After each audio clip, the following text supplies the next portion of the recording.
Então, aula 2, sobre a parte de angiospermas, ciclo reprodutivo de angiospermas. Todo o processo reprodutivo de uma angiosperma acontece dentro da estrutura especializada em reproduzir, que são as flores. Flor tem de tudo que é tipo, tem flor grande, pequena, flor minúscula, flor que nem parece flor. Nesse caso, a flor tem uma atividade principal, promover o processo reprodutivo. Então, dentro das flores, nós temos um conjunto de peças, chamados verticilos florais. Alguns dos verticilos florais são peças florais para reproduzir e outras são só para atrair os polinizadores ou para proteger. Então, aqueles que são os atrativos, vamos dizer assim, são as pétalas e as sépalas, chamados de verticilos estéreis, ou seja, aqueles que não reproduzem. As pétalas, elas formam aquele envoltório colorido, bonito, atrativo, chamativo, né? Chamado também de coroa ou corola. As sépalas, que é a partezinha verdinha que tem por baixo, se vocês olharem uma flor, vão ter a colorida e por baixo tem umas folhinhas verdinhas, aquelas são as sépalas. Ao conjunto de sépalas, elas formam uma estrutura parecida com uma taça, por isso chamado de cálice.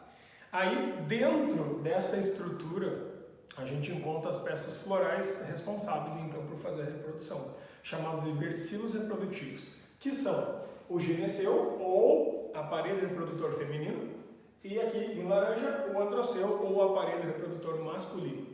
Em geral, o masculino é sempre muito mais numeroso que o feminino, e a planta, em geral, tem o feminino maior que o masculino para evitar a autofecundação. É como se fossem amadurecer sexualmente em períodos diferentes, ou então, por estarem em estaturas diferentes, eles evitam a autofecundação, que seria o sexo dentro da própria flor. Considerando isso, os pedacinhos que constituem o aparelho reprodutor masculino ou androceu são chamados de estames. Cada estame é constituído por esse fiozinho chamado filete, por duas bolinhas chamadas de anteras e pelo conectivo que emenda os três pedaços, que seriam as duas bolinhas mais o filamento. Nesse caso, é dentro das anteras que a gente tem uma coisa chamada câmara polínica, onde vai acontecer a meiose, que vai gerar os grãos de pólen. Então, lá dentro da câmara polínica, a gente vai ter os grãos de pólen que são formados.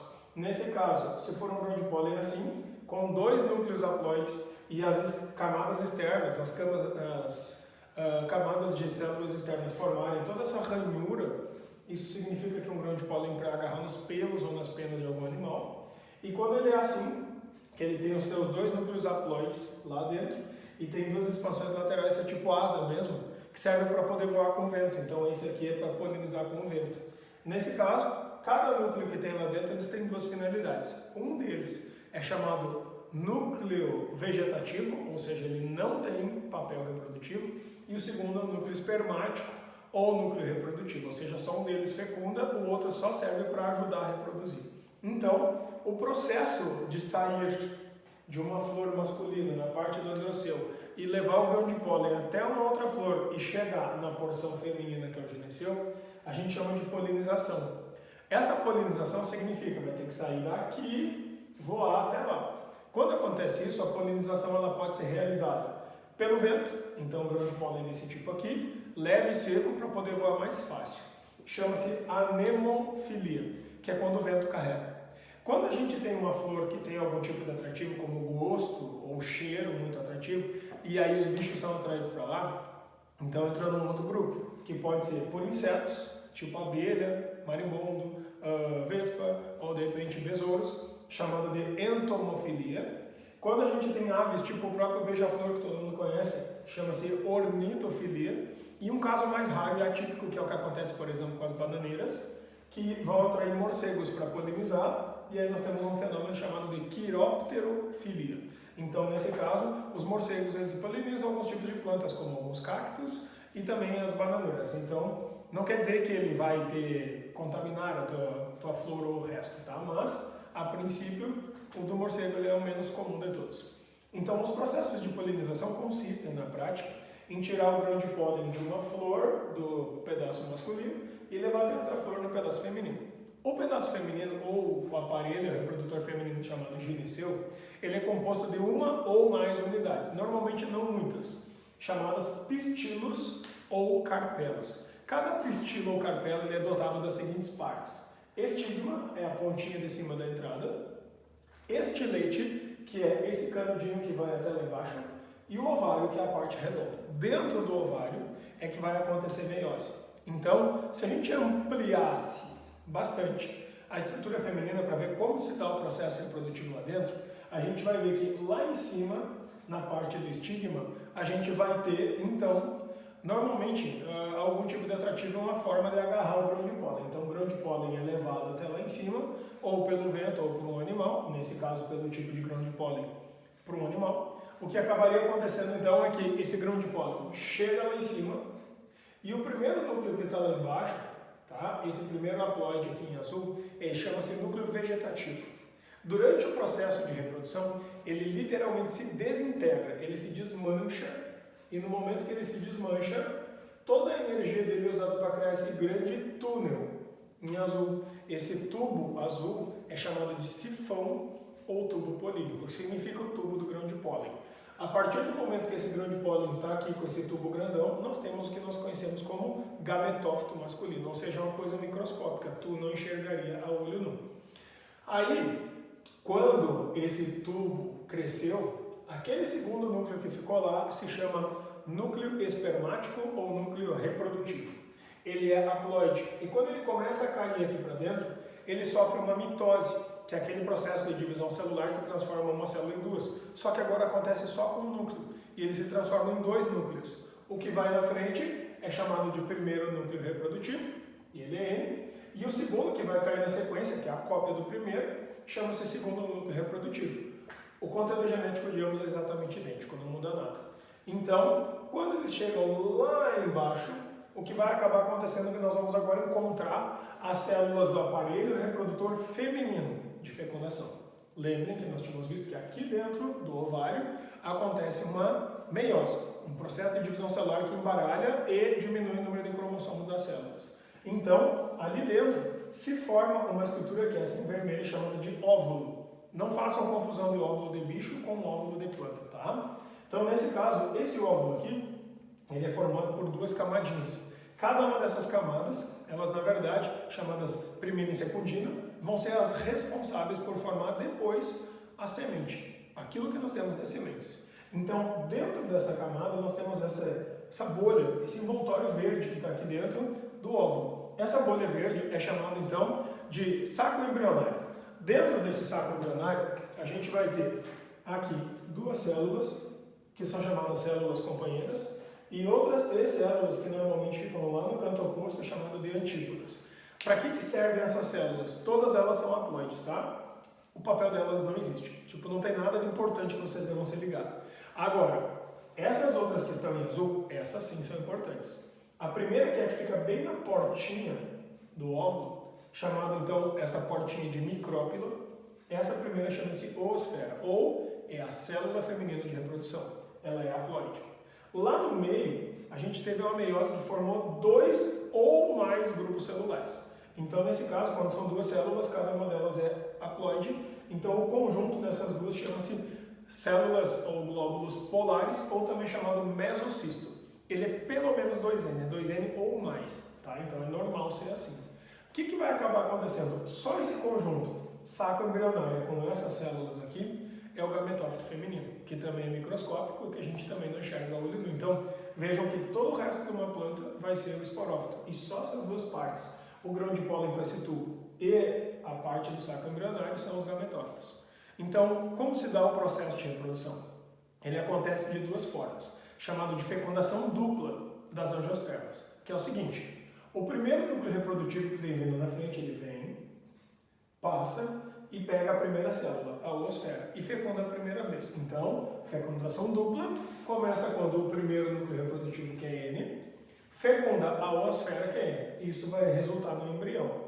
Embrião significa a nova planta do futuro, tá? Segundo mecanismo reprodutivo, desce o segundo núcleo reprodutivo, vem vindo, passa aqui, só que a oosfera já foi fecundada, então ele atravessa e fecunda a segunda parte, que é o mesocisto. Então nós vamos ter o segundo núcleo reprodutivo, que é haploide, mais o mesocisto, que é diploide. Então, 1N mais 2N vai dar um 3N, que é o endosperma. O que é esse endosperma? Bom, o endosperma vai ser o que tem de recheio dentro da semente e que vai servir de comida para que a semente possa crescer. Então, o resultado dessa dupla fecundação com essa estrutura vermelha é formar uma semente. Então, os óvulos viram sementes. Então, se eu tenho uma planta que tem 50 sementes dentro, 50 vezes aconteceu esse mecanismo. Se tu pegar uma melancia, pensa quantas vezes tem acontecido esse processo para formar todas as sementes que estão lá dentro. Então, na verdade, é um processo bem grande e que acontece várias vezes. No caso de uma espiga de milho, cada grão de milho foi um fenômeno desse aqui que aconteceu. Aquele pelinho preto que fica para fora da espiga de milho é, na verdade, isso aqui, ó, tá? O tubinho do estilete. Então, nesse caso aqui, a parte vermelha vai formar a parte vermelha, que é a casquinha da semente. A parte verde do saco embrionário vai formar essa camada pontilhada verde. O embrião, ele vai ser o resultado da primeira fecundação, fica bem no cantinho aqui, ó.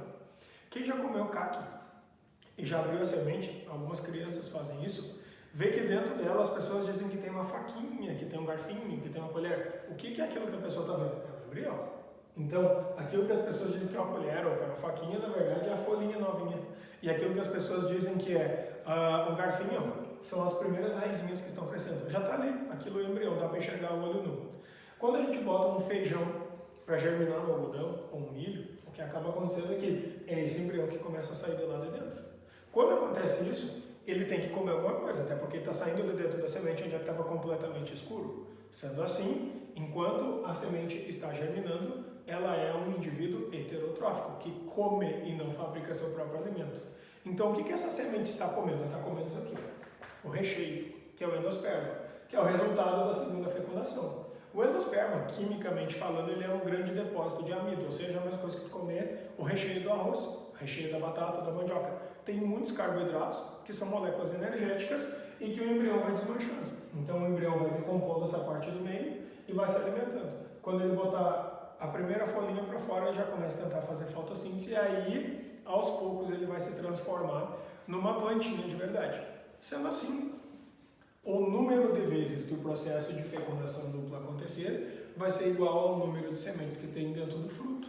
Então, o que é o fruto? O fruto, na verdade, é toda essa camada preta aqui redonda, que é o ovário, que cresce, ele incha, porque o número de pedaços de dentro de óvulos que estão inchando também está crescendo. Então, quando a parte de dentro cresce, a parte de fora cresce. É que nem uma mulher quando está grávida, que ela tem uma fecundação do óvulo e o útero começa a inchar e a barriga também começa a inchar. Então, é a mesma coisa que vai acabar acontecendo aqui.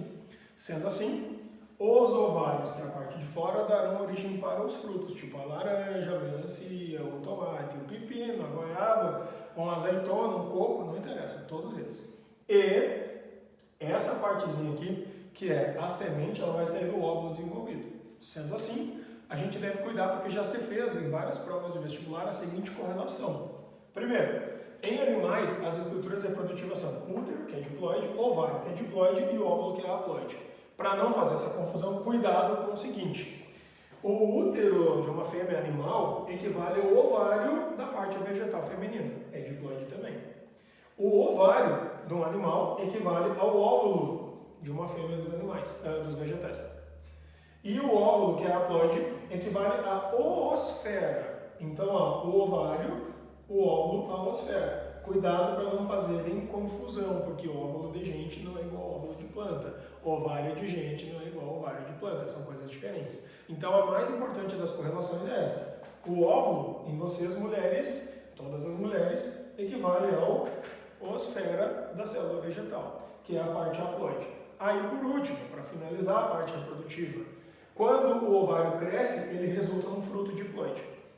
Quando o óvulo cresce, ele resulta numa semente diploide, que tem um embrião e um endosperma, que é pelo menos 3N, pode ser mais.